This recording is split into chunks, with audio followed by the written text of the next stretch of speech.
Alhamdulillah pada petang ini saya sudah sampai ke cawangan keempat saya di Tunjung Kota Baru dan insyaAllah kita akan buka lagi di Shah Alam pada masa dekat ini. Pada semua saya jemput hadir pada 4 dan 5 bulan 12 sepenuhnya mandir peresmian dan harga pecah kepala.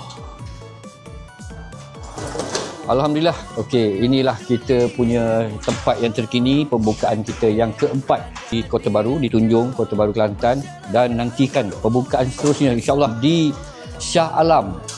Dan yang keenam kita akan berada di Johor Bahru. Nantikan kedai emas Seri Semantan.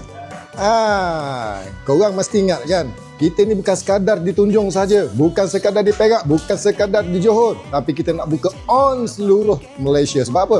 Kita nak semua orang merasai nikmat kemurahan syurga emas pre-love.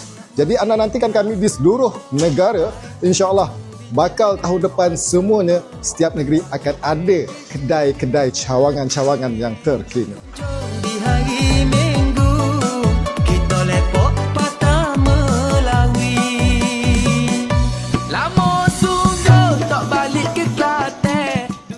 Baik tuan-tuan dan puan-puan, saya sangat mengalu-alukanlah dengan pembukaan kedai emas Seri Semantan cawangan keempat ni. Saya amat mengalu-alukan rakyat seluruh Malaysia untuk hadir bersama-sama pada hari perasmian yang akan kita adakan pada 4, 5 dan 6 hari bulan ni.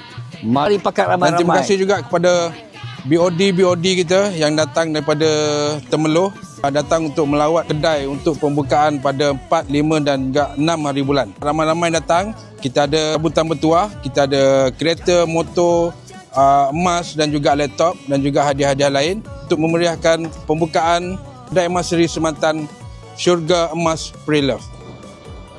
Orang Kelantan, mariah kena royak. Pada 4, 5 hari bulan, especially 5 hari bulan, dia orang ada buat promosi. Promosi sambutan bertuah. Kita ada juga makan-makan.